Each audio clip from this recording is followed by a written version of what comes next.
Bonjour, dans cette vidéo, nous poursuivons l'étude des variables discrètes et nous introduisons un outil utilisé constamment en analyse de données, l'espérance.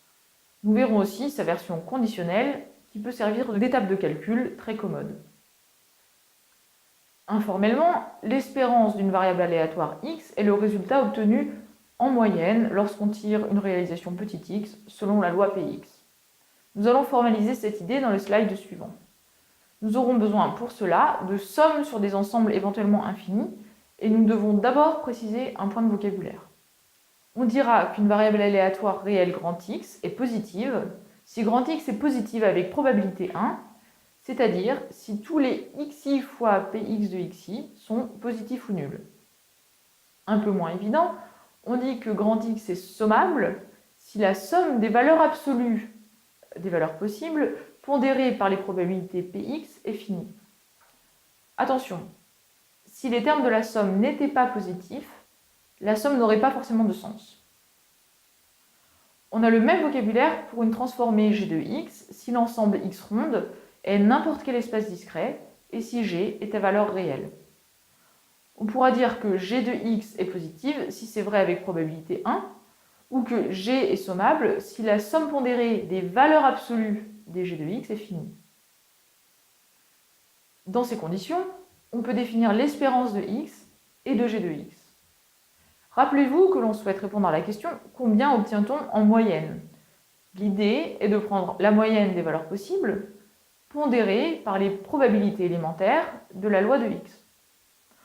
On se donne grand X, une variable aléatoire discrète, et g, une fonction de x ronde dans R. On doit supposer que grand X est réel, positif ou sommable, ou la même chose pour g. On note l'espérance de x ou de g de x, respectivement e de x et e de g de x. Par définition, l'espérance est effectivement une moyenne pondérée, c'est-à-dire que e de x égale la somme sur tous les petits x dans x ronde des x fois la probabilité élémentaire de petit x pour la loi Px. De même, l'espérance de g de x est la somme des g de x multipliées par les mêmes probabilités. Remarquez que l'hypothèse positive ou sommable sert à justifier l'existence de la somme qu'on admettra ici. Un exemple simple, le jeu de dés. Ici, pas de problème de sommabilité car l'ensemble des valeurs possibles est fini. Pour un dé équilibré, on calcule la somme des i fois px de i, c'est-à-dire la somme des i sur 6. On trouve 3,5. Pour un dé faussé, l'espace x ronde est le même, mais les probabilités sont différentes. Par exemple, si la loi de x est donnée par le tableau que voici, alors la formule de l'expérience, somme de i px de i, donne 3,75. Pour le calcul d'espérance de fonction g de x, il sera souvent très commode de faire un changement de variable. Par exemple, prenons x, le résultat d'un dé équilibré, et g de x, le gain du joueur, égal à moins 10 si x est plus petit que 5, et 20 si x égale 6. On a introduit la notation fonction indicatrice, notée 1 indice un certain ensemble, qui vaut 1 si x appartient à l'ensemble, et 0 sinon. Pour calculer l'espérance du gain g de x, en utilisant uniquement la définition et la loi de Px, on doit calculer la somme de i égale 1 à 6 des i fois px de i, qu'on note pi, c'est-à-dire moins 10 fois p1, plus moins 10 fois p2, etc., jusqu'à 5, plus 20 fois p6. On peut le faire et on trouve moins 5. On aurait pu faire un calcul plus direct en posant y égale g de x. On a vu dans la dernière vidéo que y est encore une variable aléatoire et l'on peut calculer sa loi. Vérifier que py est donné par py de moins 10 égale 5 sur 6 et py de 20 égale 1 sur 6. Alors, on peut écrire que l'espérance de g de x égale l'espérance de y, et cette fois, on n'a qu'une somme de deux termes à calculer. On trouve évidemment le même résultat, moins 5. Dans le cas général, c'est la même chose que dans l'exemple. Le théorème de changement de variable permet de calculer l'espérance de g de x directement à partir de la loi de y, où on a posé y égale g de x. On a donc l'espérance de g de x égale e de y égale la somme sur les y dans y ronde des yi fois py de y. À titre d'exercice, faites l'effort de comprendre la preuve avant de passer au slide suivant. L'astuce consiste à décomposer l'espace X ronde comme l'union disjointe des images réciproques G-1 de Y. Le raisonnement est détaillé dans les deux premières lignes. Ensuite, on écrit la somme comme une double somme et on sort le terme constant Y de la somme intérieure. Finalement, on reconnaît en bas à droite la définition de la loi PY de petit y. L'espérance a une autre propriété essentielle et qui fait le lien avec le cours d'algèbre, la linéarité.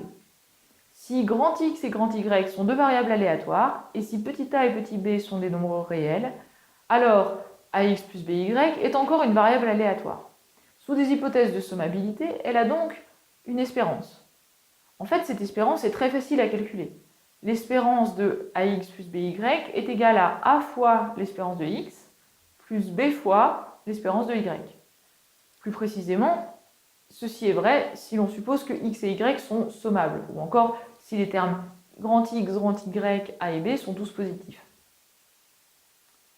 Je ne m'attarde pas sur la preuve, mais vous pouvez le faire avant de passer à la suite. Le principe est simplement de couper la somme en deux et d'intervertir les sommes. Attention, dans cette preuve et les suivantes, la démonstration est rigoureuse avec des ensembles finis. Vous aurez juste besoin d'admettre qu'on peut les modifier facilement pour traiter des ensembles dénombrables infinis. Donnons un exemple d'utilisation de la linéarité. On tire n fois de suite à pile ou face et on note grand xi, la variable aléatoire représentant le résultat obtenu à chaque fois, 0 ou 1. Chaque xi est une variable aléatoire de Bernoulli de paramètre p. On n'est pas obligé de supposer que p égale 1,5. On note grand S, le total obtenu, c'est-à-dire la somme des xi de 1 à n. S est alors appelé binomial, variable binomiale, car la loi de S s'obtient par la formule du binôme. En fait, pour calculer l'espérance de S, on n'a pas besoin de la loi de S, il suffit d'appliquer la propriété de linéarité. En effet, par linéarité, on sait que E de S égale la somme de 1 à n des E de xi. Or, l'espérance de chaque xi est très facile à calculer. Elle vaut 1 fois p plus 0 fois 1 moins p, c'est-à-dire p. Conclusion, l'espérance de S est la somme de 1 à n des p, c'est-à-dire n fois p. Une deuxième propriété intéressante est appelée monotonie. Si x est positive, son espérance est également positive, et si x est supérieur à y, et si x et y sont sommables, alors e de x est supérieur à e de y. La démonstration est facile, lisez-la et comprenez-la avant de continuer. Donnons une dernière propriété. La valeur absolue de l'espérance est toujours plus petite que l'espérance de la valeur absolue. Convainquez-vous d'abord, par exemple, d'un jeu de pile ou face où x vaut 1 ou moins 1. La valeur absolue de l'espérance est nulle, alors que l'espérance de la valeur absolue vaut 1. La preuve dans le cas général est élémentaire. Il suffit d'utiliser l'inégalité triangulaire pour majorer la valeur absolue de la somme par la somme des valeurs absolues. Nous avons vu les principales propriétés de l'espérance. On passe maintenant à sa version conditionnelle. Imaginons que x et y soient un couple de variables aléatoires, de lois jointes connues. On observe une réalisation grand X égale petit x. À quoi peut-on s'attendre concernant grand Y? Rappelez-vous la définition de la loi conditionnelle. La probabilité élémentaire P que grand Y égale petit y sachant grand X égale petit x est le quotient de la probabilité donnée par la loi jointe sur la probabilité donnée par la loi marginale. On peut donc parler d'espérance de y en utilisant la loi conditionnelle sachant petit x. Par définition, l'espérance conditionnelle de y sachant grand X égale petit x est la somme sur petit y des petit y fois la probabilité que y égale petit y sachant que x égale petit x. Une remarque importante. Dans cette définition, si la loi conditionnelle est connue, le membre de droite est un nombre qui dépend de petit x seulement, c'est-à-dire une fonction de x. Ainsi, on peut parler d'espérance conditionnelle de grand Y sachant grand X. C'est une variable aléatoire, c'est-à-dire une fonction qui, à petit oméga, associe l'espérance de grand Y sachant que grand X égale x de oméga.